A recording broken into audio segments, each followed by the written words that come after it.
And now, from beyond our dimension, this is the JeffMara podcast. Here's Jeff. My guest is David Williamson, who during his near-death experience traveled through space and experienced a love and peace that changed how he chooses to live here. David, thank you for joining me and welcome. Thank you for having me.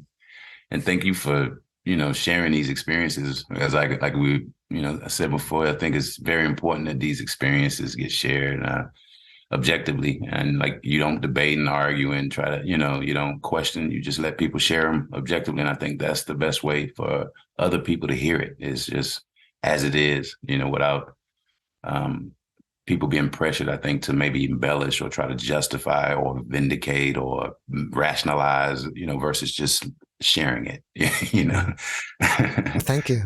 I appreciate your show. David, if you don't mind, can you start on the day that it happened and go from there? Yeah. I had a birth defect in my heart. It's a bicuspid aortic valve, and coupled that with hypertension. It was the perfect storm. So my heart valve ripped one day, and then 7 days later, I had a heart attack, and the NDE happened during the heart attack. So I was leaving work, and everything felt normal. I was saying goodbye to people. I stepped off the curb, saying goodbye to another guy, and I felt it. My heart ripped. I felt something not acting. I felt it. The rip happened 7 days prior, but I felt something. It wasn't beating properly. I got in my car and I went home. I drove home because I called my son's mother just to see what she thought. I still felt good, so I drove home. And it's important to set it up this way because I died as I was entering the emergency room, and I learned about aspects of the emergency room as I was out of my body. So when people say it's an hallucination, it's like, well, I wasn't in the room when I passed out. I was out of the room, but when I opened my eyes, I knew where everyone was at, and I knew where to look for a woman that I saw while I was floating above. So, but I got to the emergency room. I got home, ate a snack, and then I realized that my heart wasn't going to improve. So I said, yeah, it's time to go to the emergency room. Got there, and on the way, I was losing my breath. It just felt like I was drowning, honestly. But my heart valve ripped, and it ripped part of my heart. So what theoretically I think was happening was blood was in my chest cavity. I was drowning, internally is what I think was happening. But it just wasn't beating properly. I know that. And oxygen wasn't getting to my body. So I was trying to take deep breaths. So when I got to the emergency room, the guy was trying to ask me to fill out forms, and I was shaking. I could barely breathe. And once they got me on the gurney, almost immediately I couldn't see anymore. I was black. It was black. And I remember the last thought that I had was, this is going to be some beautiful sleep. And something to that effect, like, this is going to be some great sleep. And I closed my eyes, and I was laying to the left like I was going to sleep, and I was out the door. I could see I was going towards the door to the area where they would be, trying to resuscitate me in, but I hadn't gotten there yet. But so once I got through that door, I'm seeing all blackness, but where the people were is just white dots, kind of like your background with the stars. It's just white dots. And that's what I was still aware that they were there because of those white dots. That was like, I don't know, it was like pixelated. And then shortly after seeing them in that form, I was out of my body and looking down at the people in the same kind of setup, but I could see them now. And there was a woman in the back left corner that was holding her face like this. And she was very distraught about what was happening.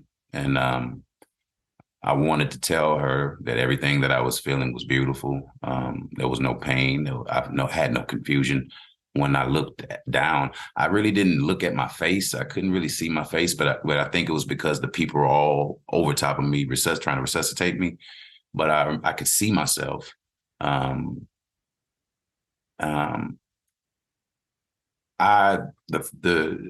was like ideation, like I was thinking things, and I was thinking, I used to be there. He's dead. His mind, his body, and his ego is dead. And then it was like the next logical thing was in what am I? The words kind of flooded in, like soul, light, energy, spirit, awareness. It was just a flood of words. In that state, I didn't have an ego and a memory. So the way that I learned was almost like the way children, babies, like everything was like, and I assimilated it instantly. Once I had the moment, then it was assimilated, like I understood it, you know. And that was as I was watching everything happening with my death, I assimilated it. I knew I was dead, but it wasn't like, oh my God, I'm dead. It was like, oh, that's the body that you used to be in, and it's dead, you know. And then, you know, like I said, there was another person in front of me that was trying to resuscitate me that I could feel that they really were impacted by what was happening. Like they really wanted me to live. I felt that person, and the person in the back, like I said, the woman that was holding her face. Don't really know who she was still to this day. I think it could have been an aunt. Some people say it could have been one of my aunts who passed. But then I went to space after, you know, watching all of this for a while. In space, everything was perfect. Everything felt like love. It was mostly blackness. I could see different things in space, stuff that I didn't know what to call it until I came back and started doing research and Googling stuff. But I saw star forming regions with the very vivid blue and red, it like almost transitions to pinkish to white, and the same with the blue. It transitions from dark blue to light blue to white. It's beautiful. The clouds are like that, and those colors, and you could see baby stars forming inside of these regions. And that's when I came back, I went to figure out like where do stars form, and I found star forming regions, and the one that I was staring at I've seen pictures that look very similar. I don't know, you know, if it's the same or I don't know if I went to a place that's tangible, that's out there in space, but I suspect that I did for some reason, you know, I suspect that I did because I saw what people refer to as the void. I seemed to be right above it. I was looking down into it, and any confusion that I had, if I looked into that void, it was like twirl. It would twirl, and in that twirling, the movement, the clarity would come, and it was instantaneous. Sometimes even before the confusion or the question was even articulated. The void felt perfect. It felt like love. It felt like everything. I felt like everything was in it. But that's the same feeling I felt about like with everything else around me. The void felt like, and then, okay, the light, if the void was a doorway to somewhere, the light to me felt like a doorway to somewhere else, you know, because I could see the light, but it was very far away from me. And it was like up and to the right. The emergency room that I was dying in was down and to the left, and it was like a 90-degree angle. And my awareness was in that angle. And when I looked straight out, that's where I saw the star forming regions in space. When I looked up, I could see the light, like it was going somewhere. Like to me, my intuition told me that it was going to take me somewhere else. And I thought that it would be the back to Earth. You know, I thought that it would be to integrate my experience and erase my memory and bring me back to Earth. That's what my thought was. But most of the things that I've come to have, most of the ways that I've come to explain all of it, I view now a lot of it is imaginative, a lot of it is stories, you know, and is the most important parts of it is really just seeing this, feeling that love and that oneness, and a lot of the other stuff that we do here, in my opinion, is storytelling. And if it's storytelling that is even if it's personal, like your storytelling benefits you and helps you grow here without hurting other people, then that's beautiful storytelling, you know. But when your storytelling makes you some exclusive piece of this reality that needs special protection and consideration above everybody else, then that's dangerous storytelling. And that's what a lot of us do here with our religions and our ways of viewing this world that makes one group more exclusive over another. After my near-death experience, none of it makes sense to me. The race stuff, I was an angry Black man prior to my near-death experience. I swear I was. I was raised in a town called Yanceyville, North Carolina. Caswell County, from my research, I think it's still the most active Ku Klux Klan in the country. Very racist people. But when I've experienced the bad, but I've also experienced the good. And I think it's from now when I present any concept idea, I feel it's very important to present it balanced and not from a perspective of trauma, because I was traumatized by the racism I experienced and where I grew up. And it did make me a very angry person, but it mostly made me sad, depressed, and disconnected from this life. And that made me suffer. And people who knew me, they might have thought I was happy. I mean, I played football. I was very smart. I had scholarship offers everywhere. They thought I was happy always. I was quote unquote popular. I didn't care for that. I didn't really want attention. But people thought, they didn't think I was depressed, but I was pretty miserable most of my life. And it was because of this. A lot of it was spiritually. I've always had strange spiritual experiences from childhood all the way up. And this racial narrative, like when I was young, I didn't have much interest in this world. I was spiritually, I was a spiritual kid. And then when I was convinced that this world was something for me to engage in, I experienced so much hate and insanity that it just hurt me. I don't know. I think that's the best way to explain it. And it made me pretty much hesitant to participate in life for the rest of my life. It made me, like I said, depression, anger, led to hypertension that I didn't really treat. I didn't go to the doctor and get anything dealt with. So that's what led to my heart pretty much valve just exploding, ripping, and what it really amounts to is a broken heart. Like, I was miserable here. I was terribly sad. People look at it as angry, but it's mostly just misery. So when they say the angry Black man, I was a miserable Black man. But once I had this near-death experience, I realized that I chose, like, identity is a choice, the politicization of identity is dangerous, and that's what we're going through right now. But identity is a choice. I chose, once I experienced trauma from racism, I chose to be an angry Black man. I chose rigidly to stay in that form, even when my reality contradicted that, even when circumstances in my reality contradicted what I'd come to believe about it. It's irrational to think that all white people are evil, but when you're traumatized, you can allow yourself to think that way and still experience white people who help you and open doors for you in the same time.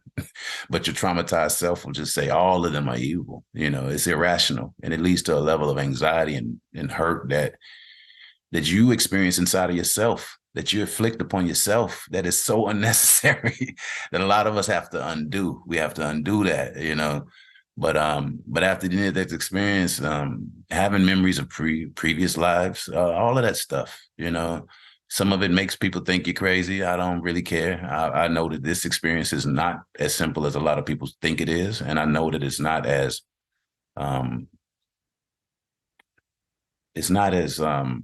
organized and well thought out as some of the books and seem to suggest it is either. This is a realm of infinite possibility, in my opinion, and that's what my near-death experience seemed to convey to me, is that you choose what you want here. I chose a very limited identity that had very limited possibilities, and it led to my death. And when I died and saw myself, I realized that my personality killed me. And when I came back here, I realized I didn't have to choose the same personality. And I'm not choosing it. I'm choosing to focus more on love here and what I want. And sometimes I have to remind myself that that's what I'm here to do, is to focus on what I want, and mostly love and the oneness of this experience. And I see now, like, whatever it is that I was when I floated above myself and gained clarity, that's what I view everyone is. So when I see a person that is not functioning in that perfect state, which that thing was, I know that it's just their life story, the circumstances they were born in, pain, trauma, confusion, identity issues that are keeping them from expressing their perfection. So I still love them the same. I just seem to now feel their story when I see the dysfunction or see the anxiety or the trauma. When I see it, I just feel love for them, because I know that that's the only thing that's keeping them from understanding that they're perfect, is the trauma. You got to retell your story. You got to, because when I was out of my body, I realized that I did not experience any of that. The soul doesn't experience it. We are these awarenesses. You can call it a soul. You can call it awareness, attention. I like attention because it seems to be what we are, is attention. And we create everything with our attention, and whatever you focus on is what you create. But you can call it whatever you want to call it, spirit, whatever, but it is perfect, and it doesn't hold human pain and trauma. It doesn't have a bad back. It doesn't have a broken heart. It's perfect. It's energy, as a lot of your other interviews have said. And it's just energy, and it's love. It feels mostly like love. I felt like love. And when I came back into this body, I realized that I had never loved myself in the way that I felt loved there. I'd never even come close to it. And the only way for me to get back right or get on track or be functional here was to finally see myself outside of the rigid identities and stuff that I'd chosen before, and see myself as whole, and not traumatized and not influenced by the pattern of this world. Which, funny enough, when I came back, I saw a Bible verse that said, "Do not conform to the pattern of this world." And it made so much sense to me that I had done that, and it had made me miserable. And now I see that we're perfect. We're souls. We're energy. That's the pattern that we are to emulate, not these man-made stories and the storytelling and the stuff that we do here. The hurt and the hurt that it causes. We see the hurt that these stories that we tell cause. We need to stop telling them. There are no chosen people. There are no perfect people. There are no group of people that's any more important than any other. We all are perfect souls. And the only thing that keeps us from expressing that is trauma. And sometimes whole groups have trauma, and then it changes how they interact with everybody else on this planet. And it makes them tell stories about themselves that buttresses their position so that they never have to experience it again. It doesn't make anything that they're saying true. It makes it ideal for them in order for them not to hurt anymore. But anything that we do to any adjustment that we make in this life to respond to trauma is conforming to the pattern of this world, because we're not trauma, we're love, So when you conform to the pattern of trauma and pain and confusion and hurt, you're conforming to the pattern of this world, or things that are possible in this world, because this world is not trauma, pain. This world is beautiful. This world is love too. This world is mostly love, It's love is the canvas that this whole world is built upon. David, thank you for sharing your experience with us. When you were in the emergency room and then you went from there to space, was it like 1 second you were here and 1 second you were there, or did you travel from there to space? Like, did you go through the roof of the building and go up and see the Earth? Yeah. Or was it the first when I realized I was in space, initially it was instant.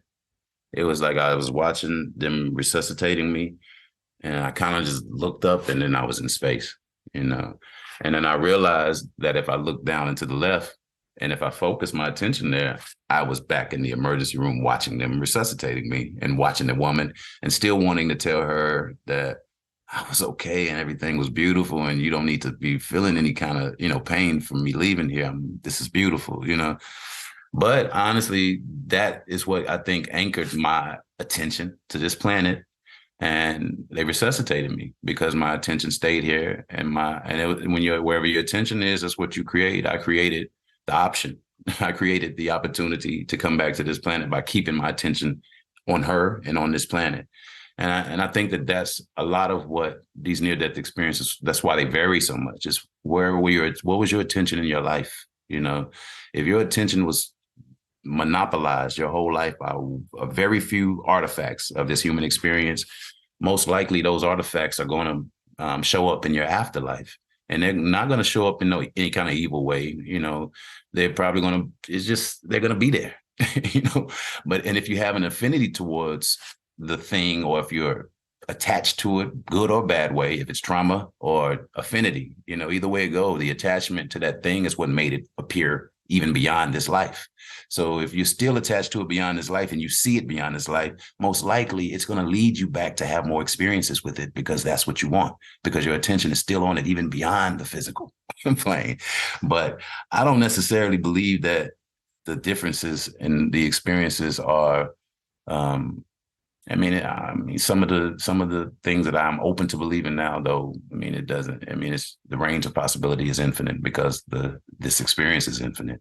But I think with intention, our attention can be used to create an afterlife that we actually want, and not one that we pop into and oh wow, what is this? But I think because we live this life with not a lot of intention, we kind of just move through it. And we don't have a lot of, I've not had the freedom to do everything that I've wanted to do in life, so a lot of the times we move through this life within parameters, limitations, which create limitations on your gaze, on how you're able to see reality. If I've not been able to experience this reality up to a certain point, then my perspective of it might be influenced by that, that limitation. So I think that some people you talk to, they don't consider their personal biases when they speak about reality. And when you don't consider that, you might have a very polarized perspective of something. And that polarized perspective of something is to me, it amounts to an increased amount of attention, an exaggerated amount of attention even. And that attention is what amplifies the possibility of you experiencing that in the next life. But if you were to say here with very clear intention, this is what I want: love, abundance. I want my next experience to be this. Then you create that, and not these apparitions from a previous experience that you really didn't congeal because you were just kind of willy-nilly living your life. You didn't really create anything. You didn't put anything tangible together, any concepts tangible together that you wanted to build upon in the next thing. But you have to assume that there's a next thing too. And a lot of us don't. We believe death is real. And my experience taught me that it's not.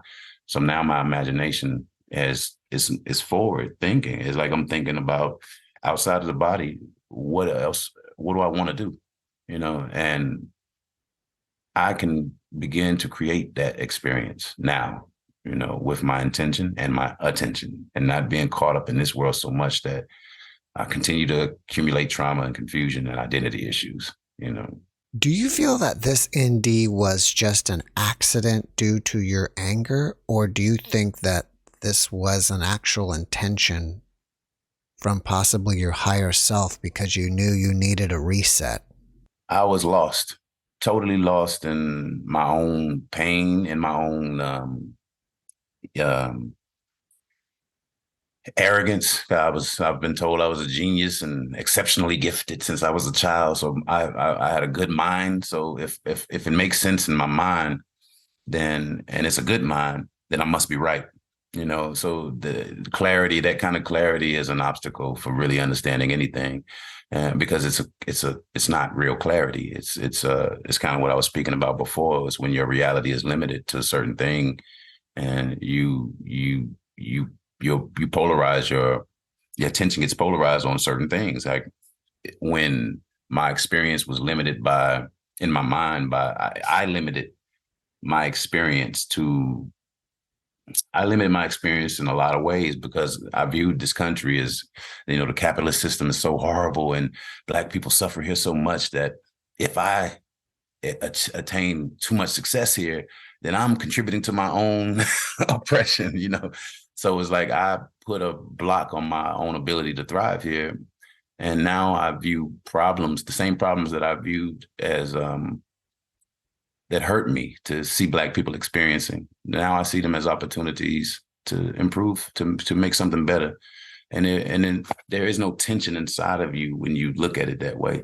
If you look at it as, oh my God, look at that thing there that's in my way, it's tension. But when you look at it as, oh my God, look at this opportunity for me to create a new path. Oh, look at this opportunity for me to bust down this door for other people. Look at this opportunity for me to re-articulate how we're supposed to see this reality. It doesn't always have to be the focus on the pain or the aggressive work that has to be done. It can be focused on the outcome. The outcome creates a plan that is a lot more functional and less toxic than focusing on the problem. Focusing on the outcome makes me happy. Focusing on opportunity to see an outcome that's different than what I'm seeing now makes me happy. But if I stay only in the nonsense, in the pain, there's no happiness there. That's where I stayed. I stayed focused on. I could describe Black oppression in 1,000 different ways, but I couldn't describe Black freedom. It was nothing that I even imagined. I just wanted to fight. And when you want freedom, you think of something different. Fighting is not. I don't know. I mean, fighting might be a part of the journey, but freedom is the focus, and that makes your heart swell with love, and you behave in a different way when you focus on the outcome and not the fighting and not the chaos and the confusion. There's always going to be order at some point. At least that's where my mind is focused. I know that this place doesn't have to have an Armageddon, doesn't have to have a cycle where it ends. But because we've written these stories for thousands and thousands of years, and human beings we can be convinced in any solar or any cycle of space that this is supposed to be the end. Our attention can focus it. Our attention. There's only 4 or 5 companies that control our attention at this point. So it's like our attention can be focused on anything, and we can magnify or increase the possibility of anything happening with our attention. That's what I've come to believe about our attention. And I think that it's time for us to stop lending our attention to these 4 or 5 companies so freely, because they're the ones that are predicting doom and gloom. The people that you speak to every day are planning their trips next year to down in Florida, down to the Disney World. They're building their garden. They're talking about next year's harvest. They're not planning doom and gloom. But if we've listened to the media and all of those lies that they tell about everything and the exaggerations and the misrepresentations of what's happening, even in space, they're going to make you believe that this world is headed towards something that we can control, whether or not it does. Our attention is being held captive, and we can shake it free. We can create the reality that we want. And that's what I know. Have you ever spoken to any of the staff from the hospital afterwards? I plan to, and I've not gone back there. I'm not going back there. And I don't even know. I was told that the hospital closed down, but I should. I just realized that the records are digital and I should be able to go back and read them. I've never even read those records, but I do know that I watched them defibrillate me, and I know hospital protocol is that after no response from resuscitation efforts for I think either 2.5 minutes or a minute and a half it's 2.5 minutes that that's when they defibrillate, and then they stop. And after a minute and a half, they will try again. If there's no response from from resuscitation efforts, they'll defibrillate again after a minute and a half. When I opened my eyes, the guy was holding the defibrillator pads like he was about to defibrillate me again. So just mathematics, that's at least 4.5, 5 minutes, just based on general hospital protocol. But I've never really looked and confirmed how long I was gone. But in space, it felt like forever. When I opened my eyes, I couldn't really tell. I just know that the first words I blurted out was, "Are you okay?" And I was looking for the woman that was holding her face. And I just wanted to tell her, "Look, damn it, I'm good. Are you okay?" And then there was the other doctor or the other person that was resuscitating me. I asked him, "Are you okay?" And then he cut me off. He said, No, are you okay?" And somebody from the right side said, "You didn't feel that?" And I said, "Feel what?" And I looked down. I saw the defibrillator pads that I had saw when I was up there, but my mind was catching up, And then when I saw the defibrillator pads, I remember seeing them from up there, and I was like, oh, I was dead. For real. I really was dead. Yeah, it was amazing. And it's the most amazing experience that I've had in this life. Honestly, it was beautiful. When you were in space and you said you were looking down into the void, do you mean like you were looking down into a black hole? That's what it appears to me. That's honestly what it appears to me. The void the way the void is described and how that section of space was different than the rest of space, it seemed like a black hole because space was black, but that void area was much blacker than than space, you know.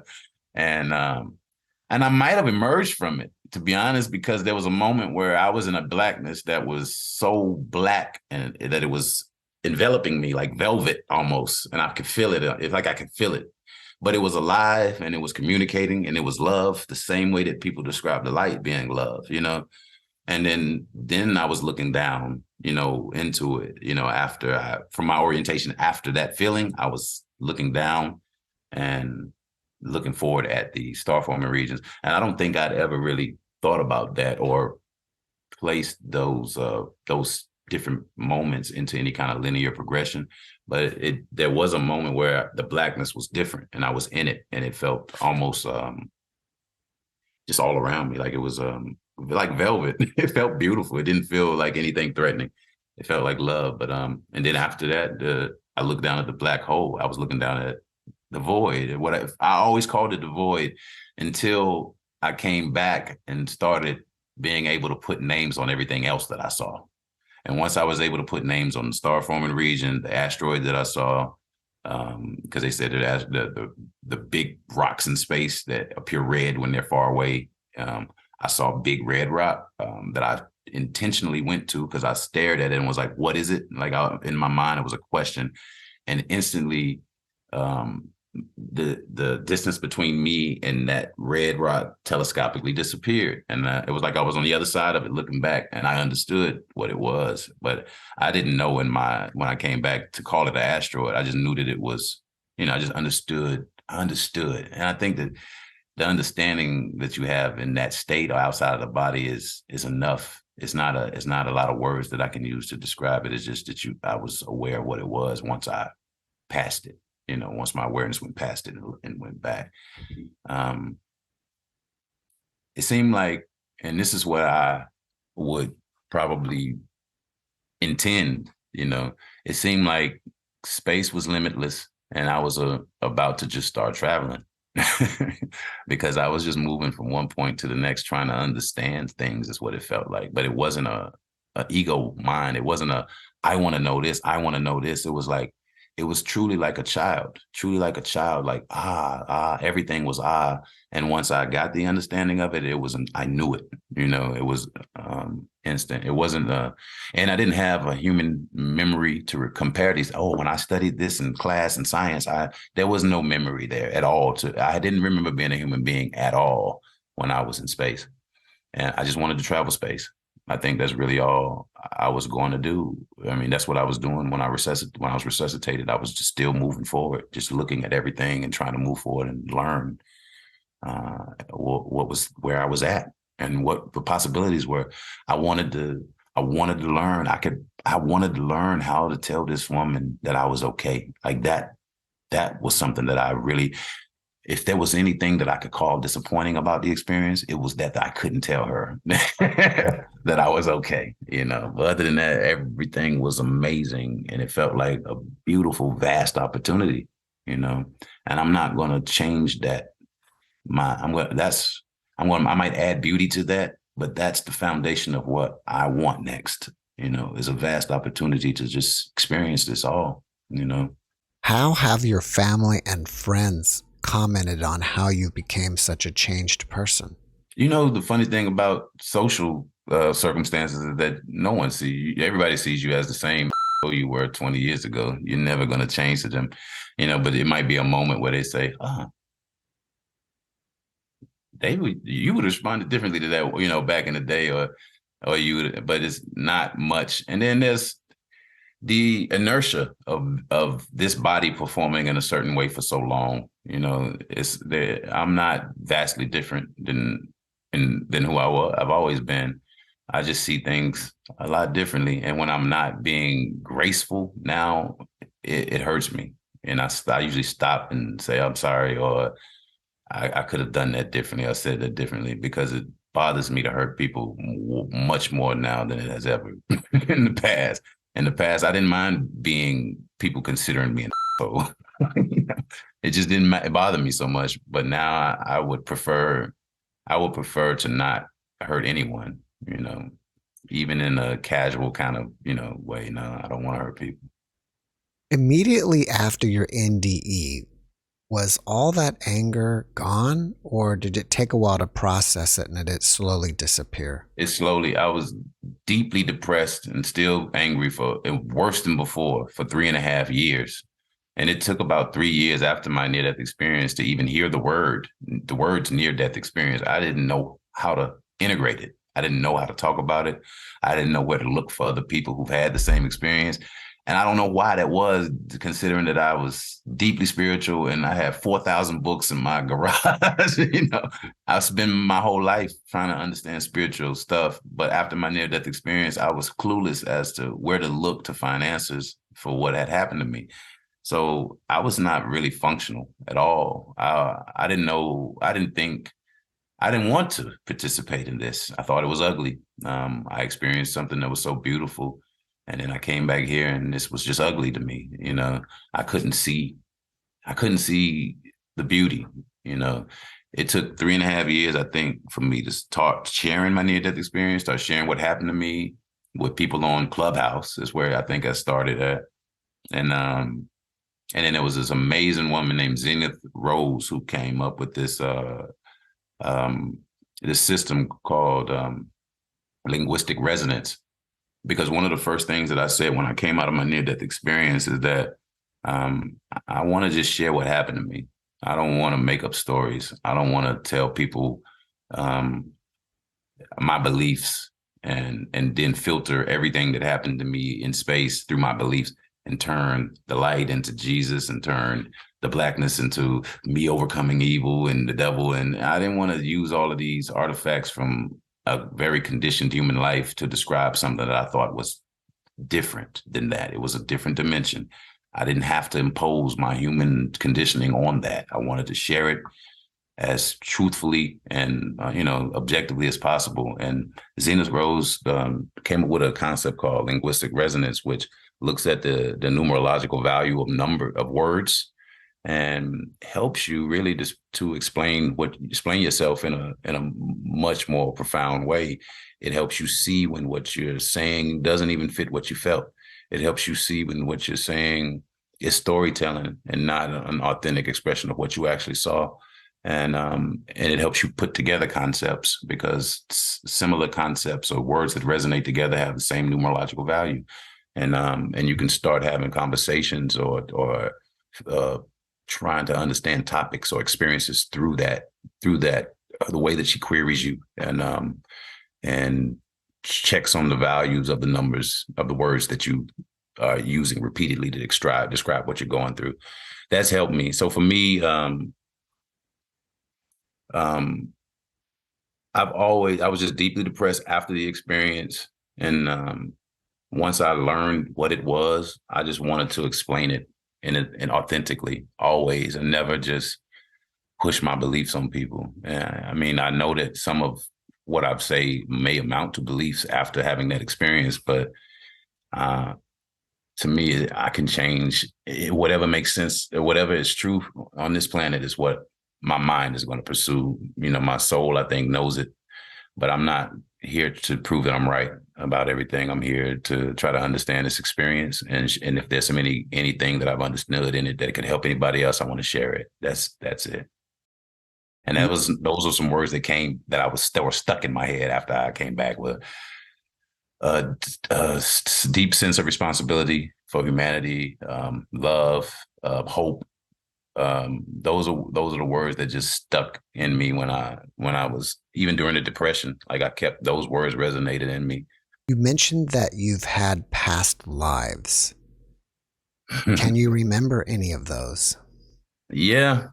Prior to the near-death experience, I would have these just repeated. It didn't feel like dreams because I've had them since I was young, but I didn't know when I was young, my mind these are just dreams that I have over and over, But after the near-death experience, it became clear that when I had a life review, when I was dying, but it was very fast, but I felt everything that I needed to feel from it. The visuals weren't as important as the energy that I got from it, and I know what I like. I have the opportunity to go reconcile certain things with people in this life that I saw, and there are also things that from seeing it in my review, that the connection was severed. I'm fine from those. The review was, and that's what I think the life review is the opportunity for you to detach from the experiences that that you held in your mind,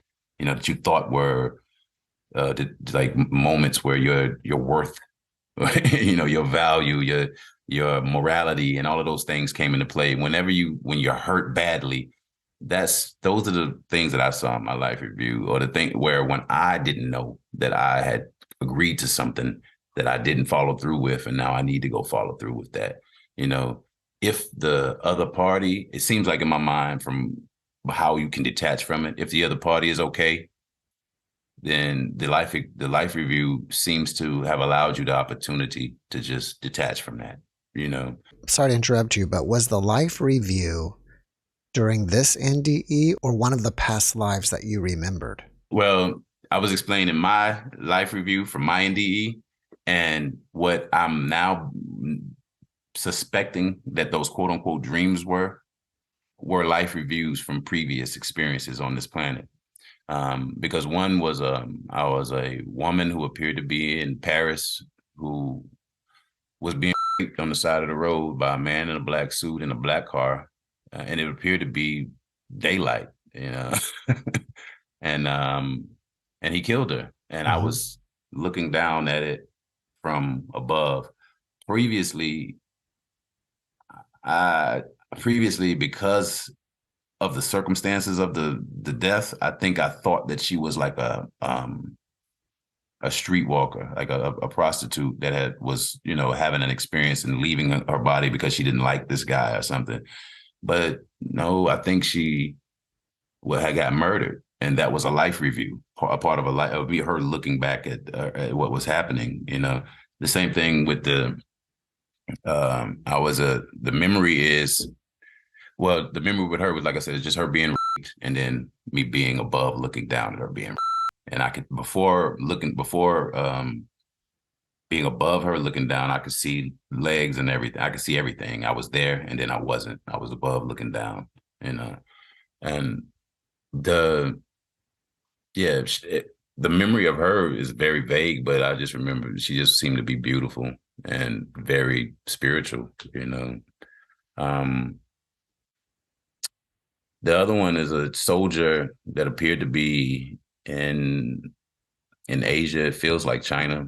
And I was running through a battlefield, and every time I remember, it's the exact same. I'm running through a battlefield I don't have a rifle. I'm a courier. I'm not a fighter. I'm a courier. I have a bag on my shoulder and a pistol on my hip, and I'm just running. And I get to this tent, and I honestly think that I open the tent, I see the people there, they're higher ranking, and they're looking at me very intensely, and I wake up instantly when they look at me. But I'm from the same, if I took that memory from the same perspective as I'm taking the other one, it seemed like it could be a life review from that that experience, from that life. And because it seems that either at that moment I was killed, or if it's a memory or a dream or whatever, I wake up every time in the same spot. Him at me opening the tent with the message, and those guys looking at me, and it shakes me out of that state. So during your life reviews, is it more watching it, or is it more re-experiencing it? Like it's a life relive instead of a review? I think it's both, because for me, I could actually see things, but it's the same kind of way that the images were flickering. There's nothing tangible that you're seeing in the void. There was nothing. When I try to just see again what was happening, there was nothing tangible that I was seeing in the void. It was just kind of twirls, but the answers were in the twirls. And if I don't know, I don't think that there was any images, but there was the twirls changed, and they changed colors. So there are answers in those twirls. But I'm sorry, I lost your question. What I was asking was, is the life review more watching it okay. as a third person, or is it more reliving it I as think a first person? It's both an additional awareness of how third parties felt. Like you might be aware of how somebody really, really felt about something you've done, like almost like you're them, you know. So it's like, yeah, it's yes to those two things, but that additional thing, you seem to be aware of how they felt too, you know, how other parties felt too. When you are re-experiencing it, do you think you're doing it from a different perspective? Like, oh, okay, now I understand what was happening. Yeah, I think that's the opportunity that you're being presented with. And I still think that you could miss that. You could miss the especially if you come back from the experience, you could miss that.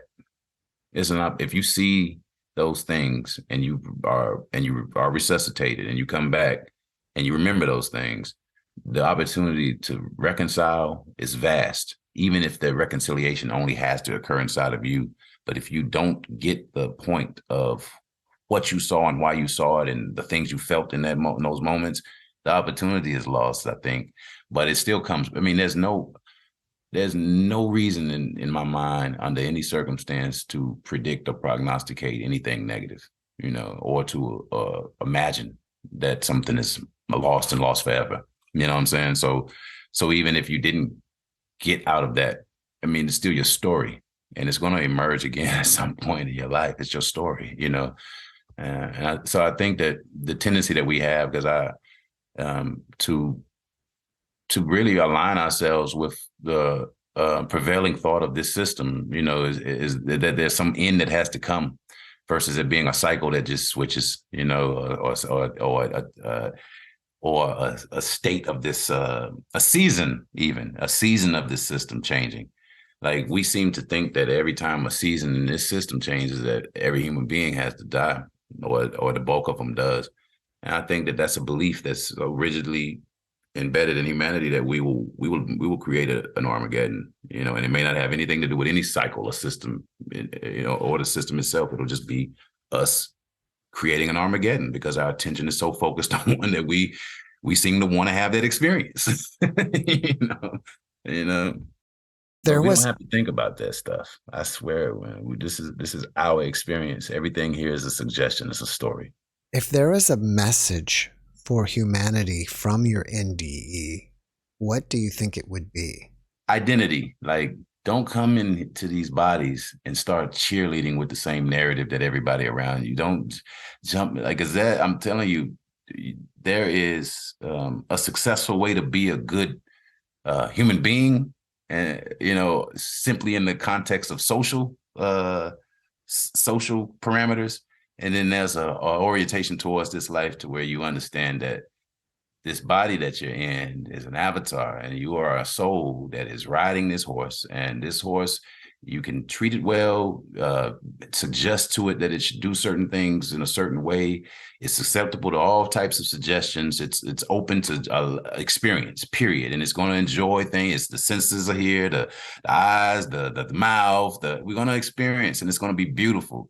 But we have to understand that we're not just a body, mind, ego, and that there's some parts of this experience that you just have to, you know, you have to focus on what you want and focus there. And the identity parts, like coming here and saying I'm a Ku Klux Klan member, or coming here and saying that I'm a angry black man, that immediately telescopes your experience to much smaller. You got your whole, the box that you live in by choosing those types of limited identities. It makes the experience here so much more limited. And you won't really be able to, quote unquote, see enlightenment, if that's even a concept, because I don't really care about any of these words anymore. But you just won't wake up to understand what this experience truly is if you only rigidly adhere to an identity that was preset. I'm angry black man. That's an old identity. That's been around on this planet for a long time, you know. So I can just hop right into that versus having any experience that's authentically my own. And that preset software has a preset outcome. hypertension, depression, sadness, a lot of the times violence at home, because you're angry at everyone, including yourself, and everybody around you reminds you of it. So I'm not anywhere near that type of dysfunctional thinking or identification anymore. I understand that I'm a Black person. I understand that Black people suffer here disproportionately. And I understand that there was been an effort to make that happen. But I also understand that every single white person in this country isn't a part of that plan and don't even give a damn about it. Most of them want to take care of their family and pay their bills the same way I do. And anything else is a story. Anything in any way else is a story that I'm telling myself to solidify a rigid identity and not ever question it and keep you stuck in a place where you won't learn anything. You'll just be that rigid identity forever. You'll die that rigid identity. You won't recognize that you had the opportunity to be that identity and 1,000 other identities. You could have been anything. You could have been a president, but you chose to be an angry person that didn't want to participate in this society at all because you were hurt. When you were over there, did the other side or space seem more real than you and me sitting here talking? Yeah. I felt like I was finally alive. Yeah, this was a dream. Yeah, because none of it affected that. That was perfect. None of what I believed here, none of what I thought about, none of the people I hated here, none of people I loved here, none of those narratives mattered there. I saw perfection, I saw love, I saw oneness, and I understood that could be here, and it has been here. You know, you just got to think differently, and our attention can't be monopolized by 4 companies, you know. After watching this podcast, people may want to reach out to you and ask you questions. Are you up for that? I'm fine. I'm fine with that. I'm DVD 731 on most social media. Oh no, I'm not. I'm sorry. Sorry? That got hacked. That got hacked. But on Instagram, I'm pneumatology.io, and it'll be David Williamson, the name, but it's pneumatology.io. I plan on doing something with that, which I think is important, but that'll be another podcast. What about Facebook? Can people? Yes. I have I have a page, and I have my own personal account, which is already over 5,000. But you can follow me on there, David Williamson. My email address would probably be the easiest way to find my personal account is david.williamson7@gmail.com. And you'll be able to find me on Facebook with that email address. But I think the URL is facebook.com/ Well, if you give me the link to your Facebook page, I'll put it in the description. Okay, I'll give you all of that. All that said, I'll give you all of my contact information and social media. Before we finish up, can you leave us with one more positive message? After all the trauma that I've experienced, I think that this life is perfect. I think that it's an amazing opportunity. As long as you don't allow the pain, the trauma, the identity issues, confusion that can come from being here to distract you from what you want from this experience. You choose what you want from this experience, you get it. If you get it and you can choose again, something else that you want.